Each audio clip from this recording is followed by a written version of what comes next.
Bismillahirrahmanirrahim. Alhamdulillahirabbil alamin, arrahmanir rahim. Maliki yaumiddin. Iyyaka na'budu wa iyyaka nasta'in.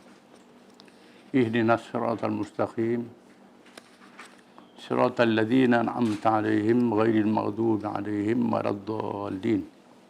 Amin. Wassalatu wassalamu ala Rasulillah wa ala alihi wa sahbihi wa man walah. Rabbana zidna ilma warzuqna fahman wa hikmah. Kita sambung perbincangan tentang mazhab Syiah.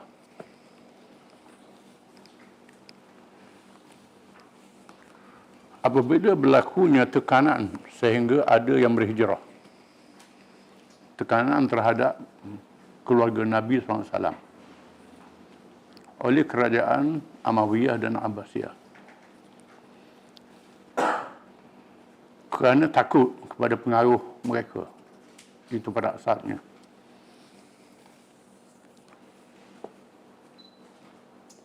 Menyebabkan ramai yang berhijrah menyelamatkan diri ke tempat yang jauh atau bersembunyi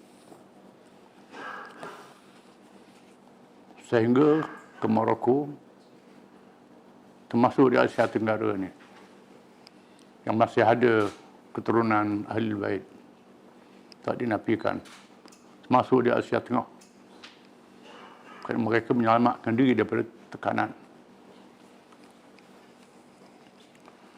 Ada pula yang jauh daripada pusat pengajian para ulama di masjid-masjid dan bandar-bandar. Dan ada juga yang berdakwah dan berjihad di tempat yang jauh, menyebabkan berlakunya ijtihad yang berbeza. Pada awalnya dalam masalah fiqh pelantikan khalifah sahaja. Dalam mazhab Sunni adanya mazhab para sahabat seperti para khulafa Rasyidin di zamannya dan sahabat-sahabat yang ditugaskan pada masa dan daerahnya. Di zaman kemudian, ketika berlakunya pergolakan, para sahabat pula berada di daerah yang berlainan dan jauh perjalanannya. Maka ada kalangan ulama para sahabat seperti Al-Khulafa Ar-Rasyidun radhiyallahu anhum, sahabat-sahabat yang berjumlah beribu-ribu orang, berpindah ke seluruh pelosok dunia. Ada yang masih berada di Madinah seperti Zaid bin Thabit, Mukminin Aisyah radhiyallahu anha. Maka Abdullah bin Umar, Abdullah bin Az-Zubair dan lain radhiyallahu anhum berada di Mekah. Abdullah bin Abbas radhiyallahu anhuma yang berada di Taif. Abdullah bin Amr radhiyallahu anhuma yang berada di Mesir. Sahabat yang berada di Yaman seperti Mu'adz bin Jabal dan lain-lain. Di Syam dan lain-lain berkhilaf dalam hukum far'u, hukum cabang. Begitu juga di kalangan ulama Ahlul Bait, kalangan keluarga Nabi. Ulama-ulamanya di kalangan generasi as-salaf, si Ibn Ja'far as-Sadiq radhiyallahu anhu. Dan berbeza pendapat dengan Imam Zaid bin Ali bin Zainal Abidin radhiyallahu anhuma. Khilaf ini berlaku dalam masalah cabang, masalah far'u di kalangan para sahabat kerana masyarakat yang berbeza, situasi yang berbeza, menyebabkan masalah far'u berbeza. Masalah rukun Islam sama, dasar-dasar Islam sama saja. Contohnya masalah sembahyang lima waktu sama, sembahyang lima waktu wajib. Sunni, Syiah sekarang ni sama, pada asalnya begitu. Termasuklah kalangan sahabat, belum ada mazhab 4 lagi. Sebenarnya mazhab bukan 4 saja dalam Islam ni. Mazhab para sahabat radhiyallahu anhum. Mazhab Abu Bakar As-Siddiq radhiyallahu an. Mazhab Sayyidina Umar radhiyallahu an. Mazhab Uthman bin Affan radhiyallahu an. Mazhab bin Ali bin Abi Talib radhiyallahu an. Mazhab Ibn Abbas, mazhab Ibn Mas'ud, mazhab Abdullah bin Umar, mazhab Anas bin Malik, Mu'ad bin Jabal. Ada mazhab, bukan mazhab 4 itu saja. Terdapat khilaf dalam masalah cabang. Contohnya masalah qunut. Nabi berqunut nazilah ketika berlakunya peristiwa Ar-Raji' dan Biru Ma'unah. Ketika semayang. Ada mazhab yang tak ada pada masa Nabi baca qunut itu. Ada mazhab yang mengaitkan bahawa Nabi baca qunut kerana sebab-sebab Biru Ma'unah. Ada mengatakan tidak, tiap semayang subuh ada qunut. Ini khilaf. Tapi semayang waktu tak ada beza. Itu juga baca Bismillahirrahmanirrahim. Adakah daripada Fatihah ataupun tidak? Ini khilaf. Khilaf kalangan ulama. Maka ada ulama mengatakan baca Quran. Ma tayassara minal Quran. Baca apa saja ayat Quran. Ada ulama begitu. Ini mazhab para sahabat. Termasuk dalam mengambil wudu. Contohnya khilaf dalam masalah bacaan. Fa'idha kuntum ila salata faghsilu wujuhakum wa aydiyakum ila al-marafiq wamsahu bi ru'usikum wa arjulakum ila al-ka'bain. Bila kamu nak semayang, hendaklah kamu basuh muka kamu, tangan hingga 2 siku, sapu kepala. Wamsahu bi ru'usikum, dan sapu kepala. Wa arjulakum, ada yang baca wa arjulakum, ada yang baca wa arjulikum. Yang baca wa arjulikum sapu kaki, tak basuh. Baca wa arjulakum basuh kaki. Ini khilaf dalam masalah farang. Bukan sahaja di kalangan mazhab yang kemudian termasuk kalangan sahabat. Walaupun di sana ada hadis yang mendukung kaki kena basuh. Hadis wailul lil aqab. Celaka dan neraka bagi mereka yang tak rata basuh kaki. Ada hadis itu. Hadis ni dipertikai. Ada ulama mengatakan ini hadis sahih. Ada kata ulama kata bukan hadis sahih. Dan ada ulama tak sampai hadis ni pada dia. Ini timbul kekeliruan dalam masalah cabang. Ini tidak menyebabkan rosaknya akidah. Mereka yang jahil tak tahu sejarah bertengkar dalam masalah ini. Para sahabat radhiyallahu anhum juga berkhilaf antara Ibn Abbas dengan Ibn Mas'ud dan sahabat-sahabat yang lain. Di mana khilaf ini kadang-kadang menjadi satu kelonggaran kepada Islam. Bila berlaku keadaan terdesak, maka pandangan-pandangan ini boleh kita pakai.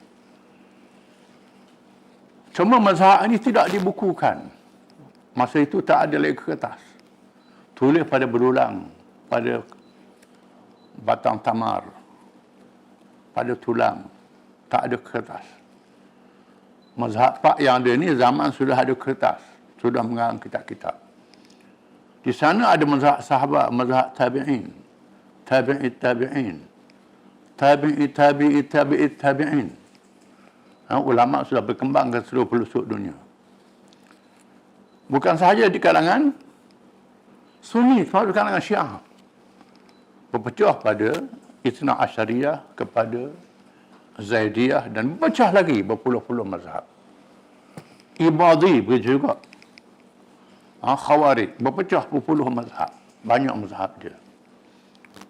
Ini mesti kita tahu. Jangan kita letak satu bakul. Tidak boleh. Selepas zaman sahabat, ada pula zaman tabi'in yang terdiri dari madrasah para sahabat seperti Sa'id bin Al-Musayyab, ataupun Al-Musayyib. Dia baca Musayyib, terkenaan dengan Musayyab. Ini tabi'in. Sayyid Musayyab ini duduk di Madinah. Dia dekat dengan ulama-ulama sahabat di Madinah.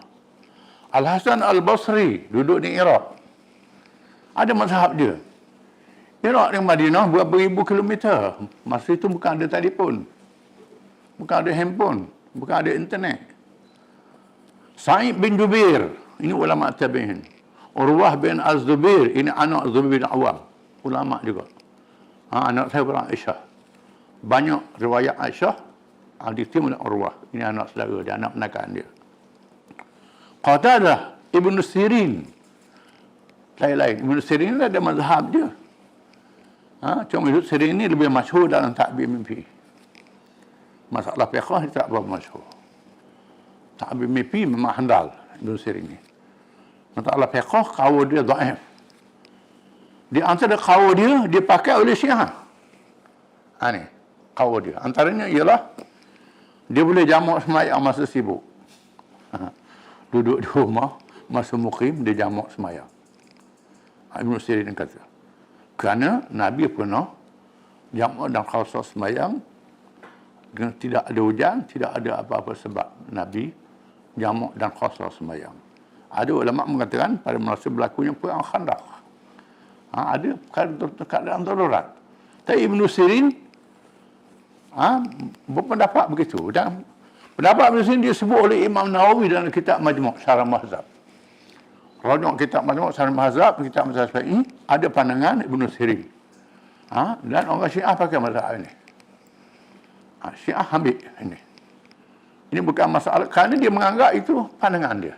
Pandangan dia. Jadi kita tak bolehlah nak jamak di rumah dia. Jadi jamak di rumah ni terlalu tu sangat. Tapi dalam keadaan darurat, bagi orang sakit umpamanya, payah nak ambil wudu, sakit yang tenat, boleh pakai mazhab ini. Kerana ada ulama yang mengatakan begitu. Tapi mazhab Syafi'i tak boleh lah. Ini kita kena faham. Ini mutaakhir. Ibn Sirin. Ibn Sirin ni dia masyhur dalam ta'bir mimpi. Dalam masalah hukum hakam dia tak masyhur. Tapi dia adalah ulama tabi'in. Riwayat dia adil. Bukhari, Muslim, Sunan Sittah. Ada riwayat hadis dia. Bukan calang-calang. Dan para ulama mazhab empat mazhab yang terkenal pula di zaman mutaakhir selepasnya. Dan banyak mazhab yang tidak terkenal dan menonjolnya ulama mujtahid dalam satu mazhab. Satu mazhab ada ulama pula yang mujtahid. Lain pendapat mazhab dia sendiri. Seperti Abu Yusuf dan Muhammad bin Hasan Asy-Syaibani dan lain-lain dalam mazhab Hanafi. Abu Yusuf ni ialah murid pada Abu Hanifah, murid Imam Hanafi. Muhammad bin Hasan Asy-Syaibani murid Imam Hanafi dan murid Imam Malik. Rakan Imam Syafi'i mengaji dengan Imam Malik. Dan Imam Syafi'i mengaji Muhammad bin Asy-Syaibani. Lebih tua pada Imam Syafi'i. Ada mazhab dia. Dia adalah mazhab Hanafi yang terkenal. Abu Yusuf ni terkenal dengan buku dia Al-Kharaj. Sistem keuangan Islam. Ditulis buku tentang keuangan Islam. Tentang zakat, tentang cukai, tentang hasil. Ditulis zaman Abbasiyah. Terkenal buku dia ni. Abu Yusuf. Muhammad bin Asy-Syaibani ada kitab dia. Ini ulama mujtahid. Al-Jassas dan Syahnun dan lain-lain mazhab Maliki. Mazhab Maliki ada mujtahid dalam mazhab dia. Lain dari Imam Malik. Al-Jassas, Syahnun. An-Nawawi, Ibn Hajar, Imam Al-Haramain, Al-Juwaini. Dan lain-lain dalam mazhab Syafi'i. Mazhab Syafi'i ada ulama mujtahid mazhab Syafi'i. Lain dari mazhab Syafi'i. Nawawi, Imam Nawawi, Ibn Hajar. Ibn Hajar dulu, Ibn Hajar Al-Asqalani, Ibn Hajar Al-Haythami. Dua-dua ni mazhab Syafi'i. Imam Al-Haramain Al-Juwaini. Ini ulama mazhab Syafi'i. Ibn Taymiyah, Ibn Qayyim, Ibn Nujim dan lain-lain dalam mazhab Hambali. Ini mujtahid dalam mazhab dia. Walaupun kita tengok pandangan dia pelik, pandangan dia luar biasa pada mazhab kita. Itu cerita lain, masalah faraq. Jangan kelahi. Kerana ulama mazhab ni tak kelahi sama-sama mereka. Tak berpalah. Mereka berfikiran terbuka. Dan mereka alim. Kita yang tak alim ni ikutlah mana-mana mazhab jangan pilih mudah-mudah, tapi pilih yang kuat hujahnya. Mazhab Daud Az-Zahiri, ini mazhab berasingan. Ini ahli sunnah. Luar mazhab 4. Daud Az-Zahiri. Dan Ibn Hazmin. Ini dua mazhab 4. Dua mazhab 4. Dan berkhilaf dalam masalah usul fiqh. Kerana sumber hukum Islam mengikut ilmu usul fiqh ialah mengikut jumhur ulama ialah kitab iaitu Quran, sunnah, hadis Nabi SAW, ijma' dan qiyas. Ini mengikut pendapat kebanyakan ulama. Tetapi Ibn Hazmin dengan Daud Zahiri, Quran dan hadis saja. Hadis sumber hukum. Ijma' itu ijtihad. Boleh jadi lain pendapat. Ini dia adalah kalangan Sunni. Apa yang menarik semua mengaku dia Sunni. Ahli Sunnah wal Jamaah. Orang Syiah kata dia Ahli Sunnah wal Jamaah. Orang Khawarij kata dia Ahli Sunnah wal Jamaah. Mengaku Ahli Sunnah wal Jamaah. Ini satu hal. Satu bab pula mengaku. Kita akan bincang. Perbalahan dalam perkara khilafah, kepimpinan negara yang mencetuskan peperangan. Dan gugurnya para syuhada juga memberi kesan kepada kembangan ilmu Islam.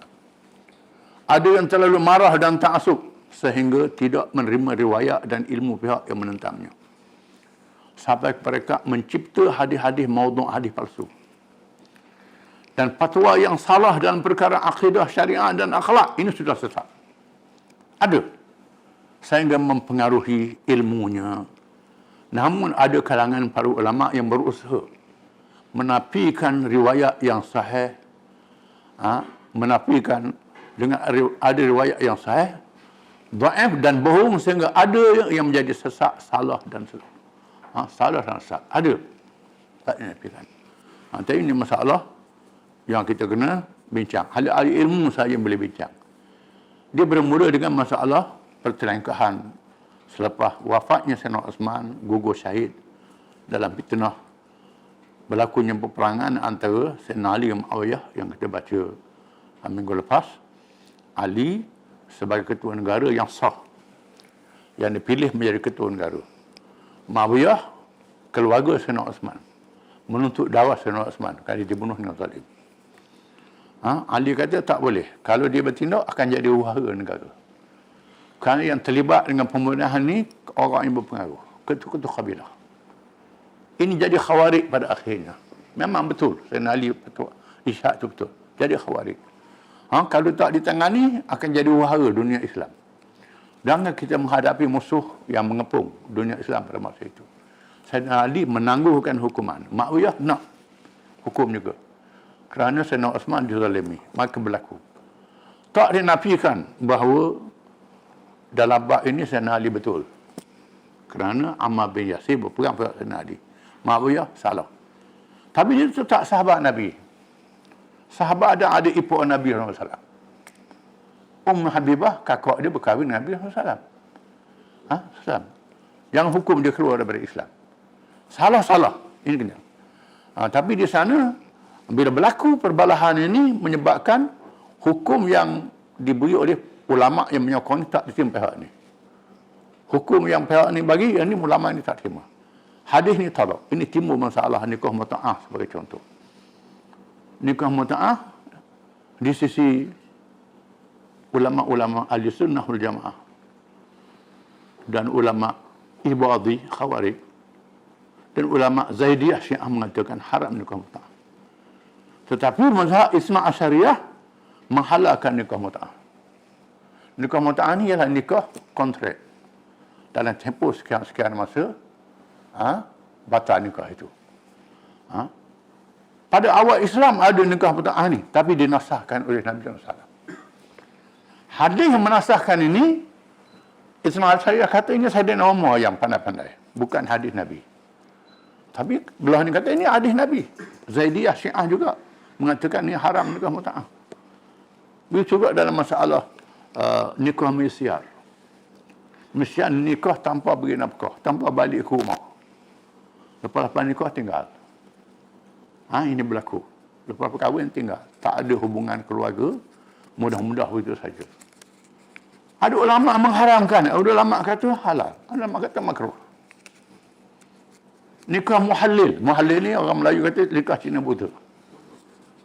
Bila talak 3, maka dia tak boleh kahwin dengan suami yang pertama, kedua dia kahwin lain. Kadang-kadang dia pasang, cari orang lelaki beri upah, kahwin nak kahwin semula. Talak 3. Nikah muhallil. Masyarakat Syafi'i menghalalkan, mengharamkan nikah tu sah. Ambil upah tu haram. Ambil upah perempuan Cina buta ni haram. Nikah tu sah. Ini mazhab Syafi'i. Mazhab yang kata tidak sah nikahnya. Tidak sah nikahnya. Ini khilaf mazhab. Bukan saja yang pertama, termasuk muhallil, termasuk misyar. Ini yang kita kena faham. Kemudian kita pandai-pandailah. Memanglah. Yang kita tengok hujah dia tak kuat, jangan kita terima walaupun mazhab apa sekalipun. Perlu dipahami ada yang salahnya dalam perkara ijtihad yang tidak mengeluarkan dirinya dari iman dan Islam. Hanya sekadar fasik saja. Dan yang sudah keluar daripada Islam walaupun mengaku Islamnya ada juga. Contohnya mazhab Syiah mengatakan Sayyidina Ali jadi nabi. Ada Syiah mengatakan itu. Sayyidina Ali jadi nabi. Ada. Kalangan Syiah. Tapi bukan semua Syiah. Bukan semua Syiah. Ada Syiah mengatakan Sayyidina Ali ni jadi nabi. Ada Syiah mengatakan Quran yang ada ni tak betul. Quran tu yang ada ni diubah. Itu sudah mutawatir. Ada, tak dinafikan. Tapi bukan semua. Yang kita pukul semua kafir belaka Syiah, kafir semua Khawarij. Itu tidak boleh, tidak boleh. Ini kena hati-hati, kena hati, dan dia ada fiqh. Syafi'i ada fiqh dia, Maliki ada fiqh dia, Hanafi ada fiqh dia, Maliki ada fiqh dia, Ibnu Hazmin ada fiqh dia, Al-Muhalla ada fiqh dia, Isna Asyariyah ada fiqh dia, Mazhab Zaidiyah ada fiqh dia, Ibadiyah ada fiqh dia. Ada fiqh masing-masing, kitab fiqh tu ada. Dan kitab tu tebal-tebal, besar kitabnya, dan dikaji hujah-hujahnya. Dan ada kitab yang fiqh perbandingan, kita akan baca kemudian. Ada yang jahil. Tapi ramai juga yang jahil. Diampun oleh Allah yang Maha Pengampun lagi Maha Penyayang kepada hamba kerana jahilnya. Yang jahil diampun oleh Allah Ta'ala. Tanggungjawab kita menyelamatkan mereka yang jahil ini. Membetulkan mereka yang salah. Mereka yang salah ini kita akan betulkan. Betul dengan hujah. Bukan dengan perang. Bukan dengan perang. Dengan hujah. Dan sebab itu tak berlaku perang zaman Abbasiyah, zaman Amawiyah ni. Tak berlaku perang banyak. Berlaku hujah. Perang dengan orang bukan Islam je. Dengan mazhab-mazhab ni tak perang. Perang sikit sangat je. Sekarang, bahkan bila perang sekalipun Sayyidina Ali, karamallahu wajhah, orang tanya Sayyidina Ali, bagaimana puak-puak Khawarij ni? Amusyrikunahum? Orang tanya Sayyidina Ali. Adakah mereka ini orang musyrikin? Puak-puak Khawarij yang perang Sayyidina Ali. Sayyidina kata, la min asyirki farru. Tidak. Mereka lain daripada syirik. Mereka tidak syirik. Tanya, amunafiqun? Adakah mereka itu munafik? Puak-puak Khawarij ini? Sayyidina kata, la. Li'anna al-munafiqin la yadhkuruna Allah illa qalila. Mereka tidak munafik. Kerana orang munafik ini tak berzikir. Mereka kan kuat berzikir, Khawarij ini. Beribadat, tahajud sampai pucat, sampai kerang dari. Kuat ni semayang. Mereka tidak munafik. Fama haluhum? Otak Sayyidina Ali. Dah, nak kata apa? Mereka ni. Musyrikin tidak, munafik tidak. Nak kata apa? Sayyidina Ali kata, ikhwanuna baghaw alaina. Mereka saudara-saudara kita yang melampau terhadap kita. Sayyidina Ali kata. Mereka saudara kita yang melampau terhadap kita. Sesuai alis dengan kata, uqtuluhum muqbilin watrukuhum mudbirin. Kalau mereka hadap kita, perang. Mereka lagi, jangan kejar. Jangan kejar. Biar mereka lagi. Kalau mereka diam, jangan berperang dengan mereka. Ini sikap Sayyidina Ali pada masa itu. Tapi sekarang ini tidak. Orang putih beri senjata, kita berperang. Mereka beri senjata, kita berperang. Orang ini beri senjata, berperang. Ini Sayyidina Ali. Karamallahu wajhah. Sayyidina Ali ini, yang alim, sahabat yang alim, khulafa Rasyidin. Yang diserang oleh Khawarij dan dibunuh oleh Khawarij. Bunuh Sayyidina Ali. Tapi Sayyidina Ali, dia sabar. Sikap dia begitu. Tadi, janganlah terlanjur sangat lebih pada Sayyidina Ali lagi. Itu tidak boleh, jangan terlanjur. Keadaan yang berpanjangan masanya dan makin jauh, tempatnya muncul pula firqah akidah yang sesat. Menyebabkan pengikut-pengikut yang cetek ilmunya berpecah pula dalam perkara akidah di luar generasi as-salaf dari ahli sunnah dan ahli bait. Salaf ni ada ahli sunnah dan ada ahli bait. Mereka adalah salaf. Ja'far as-Sadiq, An-Nafs az-Zakiyah, Musa al-Kazim. Ini ya ulama-ulama salaf yang kita kena faham. Imam Syafi'i itu masuk salaf. Maliki, Hanafi, Hanbali ini generasi abad yang pertama, yang kedua hingga yang ketiga hijrah. Dia anggap sebagai kaum salaf. Ini. Jangan yang kemudian pada itu berlaku. Kemudian, lepas kemudian ini berlaku Qadariyah, Jabariyah, Mu'tazilah, Musyabbihah, Batiniyah dan segala cabangnya masuk dalam masyarakat. Bukan saja masyarakat Syiah, Khawarij yang jauh daripada ulama, termasuk mereka ahli sunnah. Contohnya Ayapin di Besur. Ahli sunnah lah. Kan Besur ahli sunnah bukan? Tapi Ayapin seorang je. Tak kata nak kata semua orang Besur ikut Ayapin belaka. Ni jangan. Jangan kita tersajar, tidak boleh. Itu silap. Akhirnya Syiah dan Khawarij juga berpecah mazhab-mazhab yang banyak. Ada yang sederhana dan ada yang melampau sehingga terkeluar dari golongan orang-orang Islam. Di antara mazhab-mazhab yang sederhana dan ditakrifkan ke dalam umat Islam juga ialah kalangan Syiah, ialah mazhab Az-Zaidiyah dan Al-Imamiyah. Ini ada kitab-kitab fiqh dia. Di kalangan Khawarij pula mazhab Ibadi. Mazhab Zaidiyah ni pengikut dia banyak di Yaman. Di Yaman banyak mazhab Zaidiyah. Termasuk di Nusantara. Di Malaysia, di Indonesia masih ada Zaidiyah. Kalangan Syed ni. Dia sebagian tu Zaidiyah tu. Cuma fiqh dia dekat dengan mazhab Syafi'i. Dekat mazhab Syafi'i. Dan Imamiyah ni ya di Iran. Di Iraq. Termasuk di selatan Lebanon. Sedikit di Pakistan. Di Asia Tengah. Mazhab Imamiyah. Ini dianggap sebagai orang Islam. Mereka pergi haji ke Mekah tiap-tiap tahun. Ramai-ramai. Cumanya, kadang-kadang mereka lain dengan kita. Sembahyang banyak selawat sangat. Banyak selawat. Kita tahiyat selawat. Dia tiap masa ada selawat sembahyang dia. Itu cara dia lah. Dia anggap sebagai ahli Islam.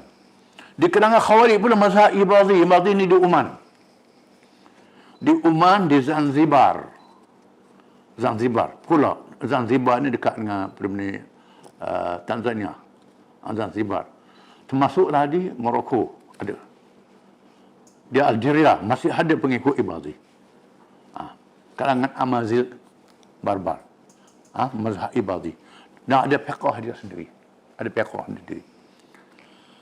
Perlu dia sedari bahawa beberapa orang ulama Syiah, Imamiyah dan Ziyah dimasukkan riwayat dan pandangan mereka dalam kitab-kitab tafsir yang muktabar.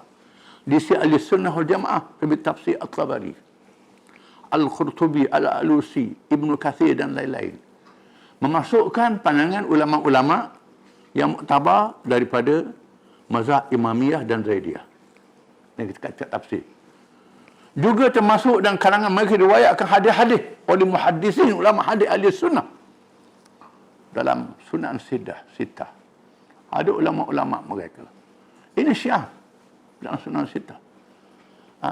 Ada riwayat mereka. Jadi kita duk pakai Sunan Sittah nak hukum semua Syiah tu kafir. Tidak boleh. Ni kena teliti. Dan dicatatkan ijtihad mereka dalam kitab akidah, fiqh dan tasawuf dalam masalah furu'. Masalah cabang. Ada pula kalangan ulama Syiah, ada yang mengarang syarah kitab Ahli Sunnah. Seperti As-San'ani di dalam mazhab Zaidiyah mengarang kitab Subulus Salam. Syarah Bulughul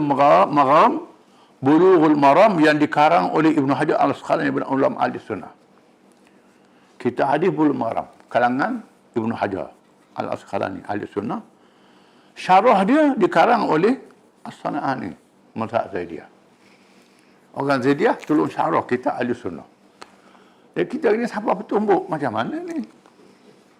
Sedangkan di sana, kalau kita baca dalam Rasulullah Salam tu, Ali alaihi salam, Ali alaihi salam. Hormat dengan Ali macam Nabi alaihi salam. Bukan kitab sebelum salam. Dalam tu ada pandangan mazhab Hanafi, Maliki, Syafi'i, Hambali, Al-Hadawiyah, macam-macam. Pandangan-pandangan ulama disebut dalam tu Al-Imamiyah. Pekah perbandingan disebut di kitab ini. Para mujaddid Jamaluddin Al-Afghani dan Muhammad Abduh, kemudian Asad Banna, Ayatullah Al-Kashani dan Syekh Mahmud Saltut, Rektor Universiti Azhar, Syekhul Azhar, berusaha mewujudkan perbandingan umat ahli Islam berbagai mazhab di abad yang lalu. Kemudian diikuti penubuhan Majma' Al-Buhuth Al-Islamiyah, melakukan peranan besar bagi menyatukan umat dengan penubuhan Al-Shun Al-Islamiyah. Ditubuhkan tahun 1961 yang berpusat di Mesir. Dianggotai oleh kalangan ulama-ulama besar daripada seluruh dunia, khususnya Jamiatul Azhar. Telah mengumpulkan Mawsu'atul Fiqh Al-Islami, Ensiklopedia Fiqh. 20 jilid lebih kitab ini. Ensiklopedia Fiqh dikumpul pendapat 8 mazhab yang ditulis dalam kitab yang muktabar, sama ada secara khusus atau dalam pengajian fiqh muqaran dengan mazhab, iaitu Hanafi, Maliki, Syafi'i, Hambali dan Zahiri daripada ahli sunnah, dan mazhab Zaidiyah dan Imamiyah daripada Syiah, dan mazhab Ibadhi daripada Khawarij, dengan kajian yang menunjukkan wujudnya khilaf dalam masalah ijtihad yang tidak boleh dikeluarkan mereka daripada golongan umat Islam. Ini kena sedar, jangan kita mudah-mudah dalam masalah ini. Wallahu a'lam. Cukup sekali, panjang dia punya pertanyaan.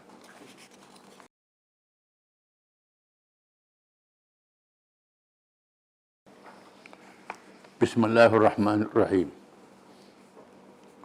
Kita sambung kisah peperangan Khaybar yang berlaku di zaman Nabi SAW.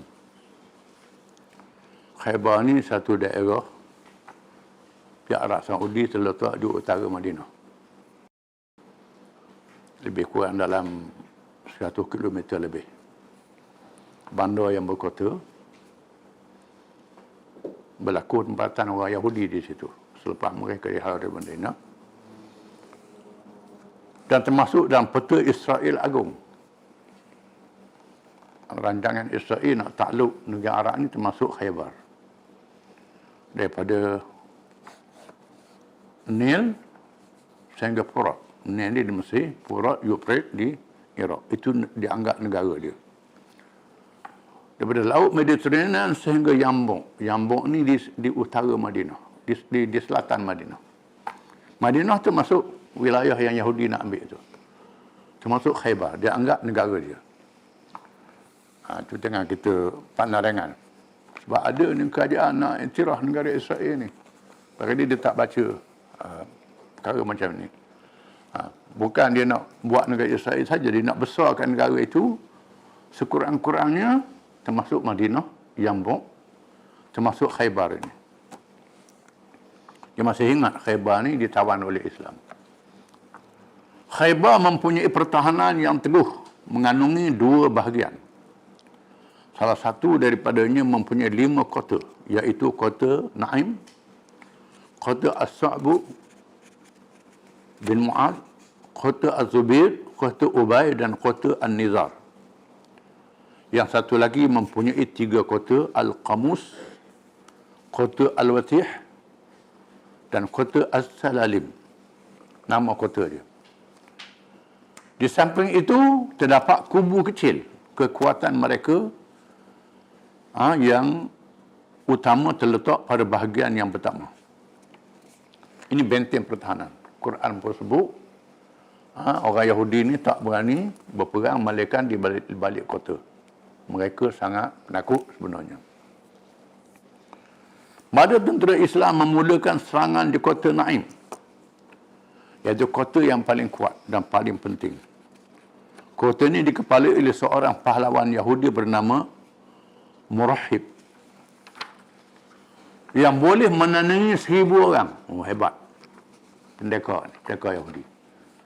Dia boleh lawan 1,000 orang. Kehebatan dia. Apa ilmu dia pakai, tak tahu. Memang orang Yahudi ni terkenal dengan sihir, terkenal macam-macam. Apabila sampai di kota itu, Ali radhiyallahu anhu mengajar orang-orang Yahudi menganut Islam. Sayyidina Ali yang memegang bendera Islam, ikut arahan Nabi SAW. Jangan serang lagi. Ajak mereka masuk Islam. Mereka menolak, bahkan mereka keluar untuk bertempur.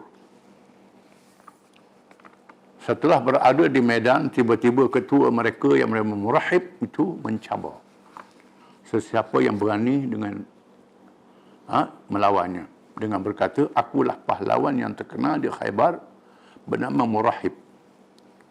Pahlawan yang pernah diuji. Sila, siapa nak lawan aku? Tiba-tiba tampil Amir bin Al-Aqwa radhiyallahu anhu untuk menentangnya. Seorang sahabat berani. Amir bin Al-Aqwa mancip, lawan. Berkata, akulah Amir, seorang pahlawan yang dikenali juga di Khaybar, kata dia. Pahlawan yang pernah mengharungi peperangan. Sila. Lalu keduanya bertempur, satu lawan satu. Oleh kerana pedang Amir lebih pendek, pedang dia pendek, pedang Amir ini, menyebabkan dia tersilap tetuk. Dia silap tak kena dan senjatanya sendiri mengenai dirinya, menyebabkan dia gugur syahid. Kena dia gugur syahid. Rasulullah SAW bersabda, untuknya 2 pahala. Nabi kata. Mengikut dalam kitab mengatakan, ada sahabat kata dia bunuh diri. Nabi kata tidak, dia dapat 2 pahala. Walaupun dia bunuh senjata dia sendiri, itu kesilapan. Berperang dengan musuh, walaupun bunuh senjata kawan, masuk mati syahid juga. Dia dapat 2 pahala. Murahib mencabar lagi, meminta lawan. Minta lawan lagi. Tiba-tiba Ali bin Abi Talib karamallahu wajhah tampil untuk menentang Murahib. Sayyidina Ali tampil ke hadapan untuk melawan Murahib. Dan dengan berkata, bersajuk, Sayyidina Ali bersajuk, Ana alladhi sammatni ummi Haidarah, ufihim bisa'i kaila sandara, kata Sayyidina Ali. Ini Sayyidina Ali ni. Maknanya, akulah orang yang digelar oleh ibuku nama singa. Aku sukatkan kepala musuh dengan gantang laksana menyukat buah bidara. Aku nak sukat kepala-kepalamu macam sukat buah bidara, kata Sayyidina Ali. Hebat duanya Sayyid ni. Lalu berlakulah perlawanan di antara Ali radhiyallahu anhu dan Murahib. Perlawanan yang hebat, yang dahsyat. Kiralah dia boleh lawan 1,000 orang. Dan Ali dapat meletak kepala Murahib dan membunuhnya. Sayyidina Ali menang. Membunuh Murahib. Sayyidina Ali dengan pertolongan Allah Ta'ala. Bukan makan kayu tokat Ali dah. Orang Melayu kata kayu tokat Ali. Ini pengaruh Syiah dengan orang Melayu. Kemudian Ali radhiyallahu anhu memerintah bala tentera supaya berada lebih dekat kepada kota musuh. Tiba-tiba muncullah pula seorang pahlawan Yahudi yang bernama Yasir, iaitu saudara kepada Murahib. Adik-adik dia. Az-Zubair radhiyallahu anhu tampil ke hadapan menentangnya. Zubair berkata, Zubair bin Awam radhiyallahu tampil ke hadapan untuk lawan. Ibunya Sofiyah radhiyallahu anha bertanya kepada Rasulullah SAW, adakah dia dapat membunuh anak saya? Mak dia. Dia boleh bunuh anak saya ke tak? Mak kata, tanya Nabi. Banyak orang puan dia juga. Dalam perang duduk di Mekah lah ni. Tengok dia jauh. Rasulullah SAW bersabda, anakmu lah yang dapat membunuhnya. Rasulullah kata, tak, anakmu menang rela dapat bunuh musuh itu. Sebenarnya berlaku seperti yang disabdakan oleh Nabi, di mana Az-Zubair radhiyallahu anhu membunuh Yasir. Peperangan berlaku dengan sengitnya di keliling kota Naim. Ramai di kalangan tentera Yahudi berjaya dibunuh, menyebabkan mereka berundur ke kota As-Sa'bu. Maka pada tentera Islam menyerang kota itu. As-Sa'bu yang dipimpin oleh Al-Habab bin Al-Munzir Al-Ansari. Mereka mengepung selama 3 hari. ketua tentera Islam ialah Al-Munzir bin Habab bin Munzir Al-Ansari yang memimpin tentera Islam. Kepung kota ni. Pasukan panahnya terdiri daripada kabilah Aslam dari keluarga Saham. Mereka kekurangan makanan sehingga menyembelih keldai. Makanan habis. Sehingga sembelih keldai. Keldai ni mengikut hukum syaraknya tak boleh makan. Tapi keadaan darurat boleh makan. Tak ada makanan. Apabila mereka menjerang periuk untuk memasuknya dan diketahui oleh Rasulullah SAW, dia melarangnya, Nabi larang dan berdoa supaya Allah memberi pertolongan kepada mereka. Ya Tuhanku, Engkau Maha Pengetahui keadaan mereka. Mereka tiada mempunyai kekuatan dan aku tidak ada apa-apa untuk memberi kepada mereka. Oleh itu berilah pertolongan kepada mereka melawan kota yang paling banyak bekalan makanan dan persian untuk mereka. Nabi doa. Tak ada makan lagi yang keldai lah. Kebetulan kota itu ialah asal. Akhirnya mereka dapat menawan kota As-Su'bu sebelah petang sebelum jatuh matahari. Kota yang kedua ditawan. Kota itu masih ada sehingga sekarang ni sebenarnya. Mereka yang ada peluang pergi melawat Khaybar akan melihat bekas-bekas kota ni masih ada lagi. Kemudian orang-orang Yahudi berundur ke kubu Az-Zubair. Sebuah kubu yang kuat dan suka menghampirinya dengan tentera berkuda dan tentera berjalan kaki. Seperti seorang Yahudi mendedahkan rahsia pertahanan kubunya. Ada orang Yahudi yang belok, yang tak sokong orang dia. Ada juga orang kafir yang tak sokong orang dia, yang benci berkezaliman. Membocorkan rahsia, iaitu mereka mendapat bekalan melalui saluran bekalan mata air yang mereka mengambilnya di waktu malam. Ada mata air yang mereka ambil waktu malam, di mana mereka boleh bertahan walaupun kepungan selama sebulan. Ada bekalan air, sebulan boleh bertahan. Maka Rasulullah SAW memerintah supaya diputuskan airnya, diputuskan mata airnya, dibenarkan kita sekat bekalan musuh. Ini strategi peperangan. Oleh kerana tidak tahan menghadapi dahaga, mereka keluar daripada kota itu menentang tentera Islam. Sehingga beberapa orang gugur syahid dan beberapa orang Yahudi dapat dibunuh. Walau bagaimanapun, bala tentera Islam dapat mengalahkannya setelah mengepungnya beberapa hari. Kemudian orang-orang Yahudi bertahan di kota Ubay yang bertahan di dalamnya. Bala tentera Islam melakukan kepungan. Orang-orang Yahudi menghantar 2 orang pahlawan mereka. Satu demi satu mencabar satu lawan satu. Pahlawan yang kedua ditentang oleh Abu Dudanah radhiyallahu anhu yang memakai kain lilit merah. Dengan cepat Abu Dudanah membunuh pahlawan Yahudi yang menentangnya, dan dengan cepat dia menyerangnya dan masuk ke dalam kubu musuh dengan diikuti oleh bala tentera Islam yang merempuh masuk ke dalam kubu. Dan berlakunya pertempuran sehingga musuh berundur ke kota Nizar, iaitu kota terakhir dalam daerah yang pertama di Khaybar. Perang Khaybar ini perang yang sengit. Di dalam kota Nizar yang dianggap sangat kuat ini, orang-orang Yahudi meletakkan orang-orang perempuan dan kanak-kanak, benteng manusia. Diletak perempuan dan kanak bersama mereka, tidak terkota dan kubu-kubu yang lain. Di sini berlakunya hukum fiqh. Bila musuh menggunakan perisai manusia, apa hukum? Tembok ke tembok, budak-budak, kanak-kanak. Termasuklah tawanan perang. Dia ambil tawanan kita, dia letak depan, jadi perisai. Macam mana? Kalau kita tembok, kawan kita. Tak tembok, musuh tembok kita. Ini hukum perang dalam Islam. Mengikut hukum boleh tembak walaupun kawan kita, kerana nak hadapi lebih bahaya. Dan kawan-kawan kita yang kena peluru kita situ mati syahid. Hukum mati syahid juga, macam syahid perang, berperang dengan musuh. Kalau keadaan darurat berlaku begitu. Bala tentera Islam menyerang dan mengasok kubu ini dengan serangan hebat. Oleh kerana ia terletak di atas bukit, maka menjadi sukar untuk menawannya. Orang-orang Yahudi berkurung dalam kota ini dengan melontarkan panah dan batu tanpa keluar daripadanya. Akhirnya Rasulullah SAW memerintah supaya dipasang minjanik.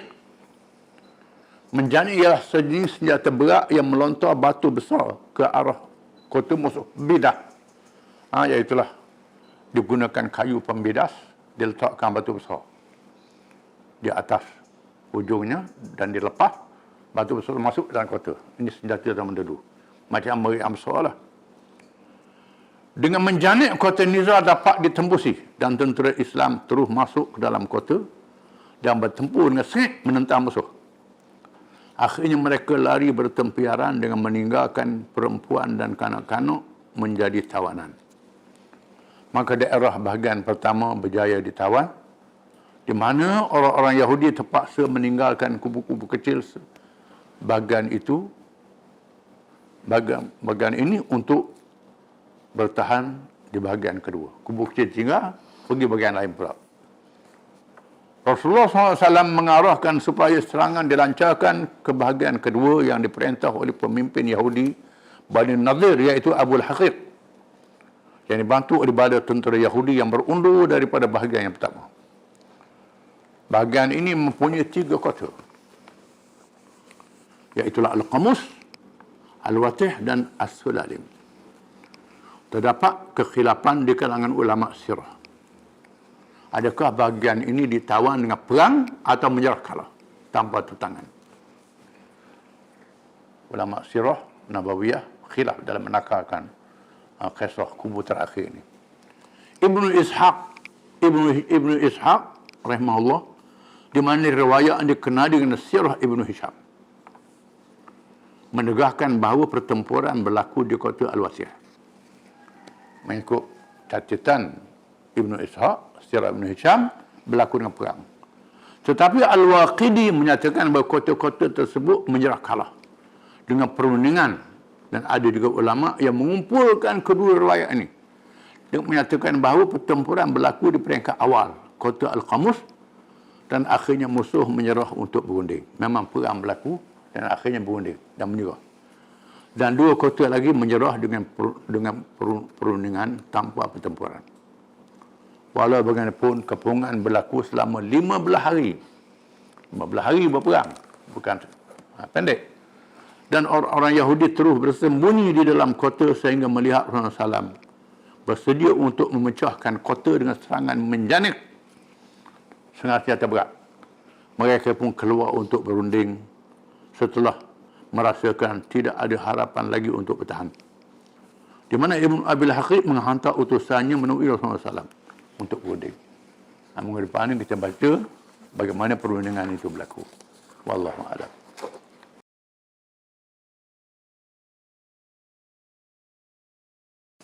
أعوذ بالله من الشيطان الرجيم للذين يؤلون من نسائهم تربص 4 أشهر فإن فاءوا فإن الله غفور رحيم وإن عزموا الطلاق فإن الله سميع عليم.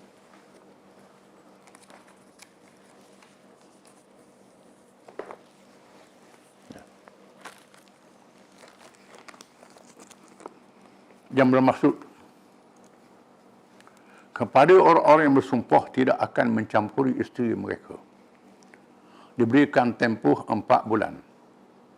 Setelah itu juga mereka kembali mencampurinya, maka sesungguhnya Allah Maha Pengampun lagi Maha Mengasihani. Dan jika mereka berazam hendak menjatuhkan talak menceraikan isteri, maka sesungguhnya Allah amat mendengar lagi amat mengetahui. Ini berlaku di zaman jahiliyah, di mana orang lelaki, suami menzalimi isteri dia yang tak berkenan dengan cara gantung, tak cerai. Dengan sumpah pula. Sumpah tak mahu bersubuh dengan isteri dia selama-lama. Ataupun 4 bulan. Allah Ta'ala beri tempoh 4 bulan dalam ayat ini. Dan Islam telah membela kaum wanita dalam masalah ini supaya orang lelaki tidak bertindak sewenang-wenang.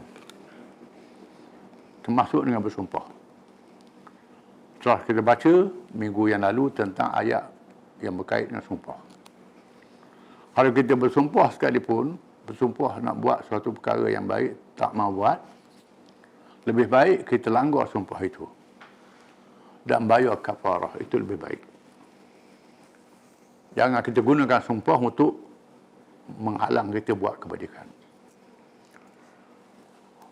Kita langgar sumpah, bayar sumpah, dapat pahala. Setengah ulama kata tak payah bayar denda, tapi jumhur kata kena bayar denda.